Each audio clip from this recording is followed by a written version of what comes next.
दिल्ली सल्तनत, जो अब तक मर्दों की हुकूमत में थी, आज एक ऐसे मुकाम पर खड़ी थी जो इसे इतिहास में अलग पहचान देने वाला था। शम्सुद्दीन इल्तुतमिश, जिन्होंने दिल्ली सल्तनत को ताकतवर बनाया, अब इस दुनिया में नहीं थे।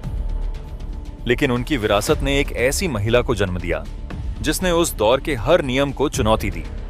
वह महिला थीं रजिया सुल्तान।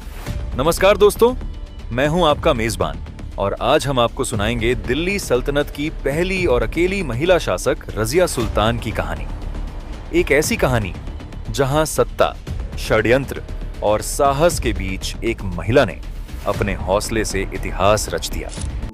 12वीं सदी के अंत में दिल्ली सल्तनत में एक गुलाम के तौर पर आए शम्सुद्दीन इल्तुतमिश की कहानी किसी चमत्कार से कम नहीं है। इतिहासकार फरिश्ता बताते हैं कि इल्तुतमिश को एक तुर्क सरदार ने गुलाम के रूप में खरीदा था, लेकिन उनकी बुद्धिमानी, युद्ध कौशल और नेतृत्व क्षमता ने उन्हें बाकी गुलामों से अलग बना दिया। जल्द ही उन्हें कुतुबुद्दीन ऐबक ने अपने करीबी विश्वास पात्रों में शामिल कर लिया। उनके इसी कौशल के कारण ऐबक ने उन्हें महत्वपूर्ण पदों पर तैनात किया। कुतुबुद्दीन ऐबक की मृत्यु के बाद उनके कमजोर उत्तराधिकारी सुल्तान आराम शाह सत्ता संभालने में नाकाम रहे। यहीं से इल्तुतमिश का सितारा चमका। 1211 ईस्वी में इल्तुतमिश ने दिल्ली की गद्दी संभाली और खुद को सल्तनत का सुल्तान घोषित किया। बर्नी लिखते हैं कि इल्तुतमिश ने न केवल दिल्ली सल्तनत को मजबूती दी, बल्कि मंगोलों के आक्रमण से भी भारत को बचाया। उनके शासनकाल में सल्तनत ने विस्तार और स्थिरता देखी। शम्सुद्दीन इल्तुतमिश की बेटी रजिया आम राजकुमारियों से अलग थीं। वह महलों की बंदिशों में पली बढ़ी राजकुमारी नहीं थीं। बचपन से ही उन्होंने अपने पिता के साथ दरबार की राजनीति, प्रशासन और युद्ध कला को नजदीक से देखा। इतिहासकार अमीर खुसरो लिखते हैं, रजिया ने बचपन से ही अपने पिता से सीखा था कि सत्ता का मतलब सेवा और जिम्मेदारी है, न कि ऐशो आराम। इल्तुतमिश ने रजिया की योग्यता को पहचान लिया था। इसलिए जब उनके बेटे नसीरुद्दीन महमूद की असमय मृत्यु हुई तो उन्होंने अपनी बेटी रजिया को अपना उत्तराधिकारी घोषित कर दिया। यह उस समय की परंपराओं के खिलाफ था, क्योंकि महिलाएं सत्ता की हकदार नहीं मानी जाती थीं। इल्तुतमिश की मृत्यु के बाद उनके उत्तराधिकारी बनने की लड़ाई शुरू हुई। तुर्की अमीरों ने किसी भी हालत में रजिया को सुल्तान मानने से इनकार कर दिया। उन्होंने आराम शाह को गद्दी पर बैठाया, लेकिन आराम शाह न केवल कमजोर साबित हुए, बल्कि सल्तनत को भी खतरे में डाल दिया।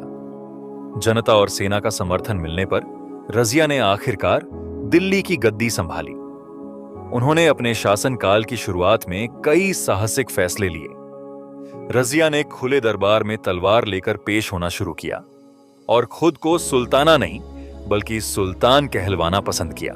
इतिहासकार इब्न बतूता और जियाउद्दीन बर्नी लिखते हैं कि रजिया का शासनकाल बहुत ही न्यायप्रिय और कुशल था। उन्होंने अपने दरबार में महिलाओं और कमजोर तबकों को भी जगह दी। उन्होंने सेना को मजबूत किया और कई महत्वपूर्ण किले जीतकर सल्तनत का विस्तार किया। लेकिन उनकी सबसे बड़ी चुनौती उनके अपने दरबार के तुर्की अमीर थे, जो उन्हें सत्ता से हटाने की साजिशें रच रहे थे। रजिया ने जमालुद्दीन याकूत को ऊंचे ओहदे पर तैनात किया। यह फैसला तुर्की दरबारियों को नागवार गुजरा। रजिया के अपने भाई बहराम शाह और तुर्की अमीरों ने उनके खिलाफ विद्रोह कर दिया।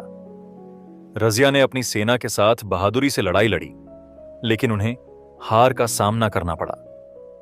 उन्हें बंदी बना लिया गया और गद्दी से बेदखल कर दिया गया। फरिश्ता बताते हैं कि रजिया ने अपनी रिहाई के बाद एक आखिरी लड़ाई लड़ी, लेकिन इस बार भी उन्हें धोखे का सामना करना पड़ा।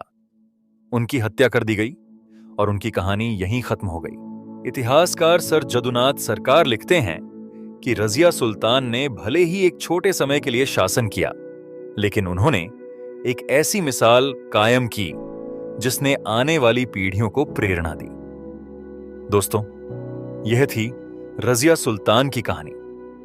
एक ऐसी महिला जिन्होंने उस वक्त के समाज को चुनौती दी और अपनी योग्यता से इतिहास में अपना नाम दर्ज किया। अगर आपको यह कहानी पसंद आई हो तो लाइक करें और कमेंट में बताएं कि आप अगली बार किस ऐतिहासिक शख्सियत की कहानी सुनना चाहेंगे।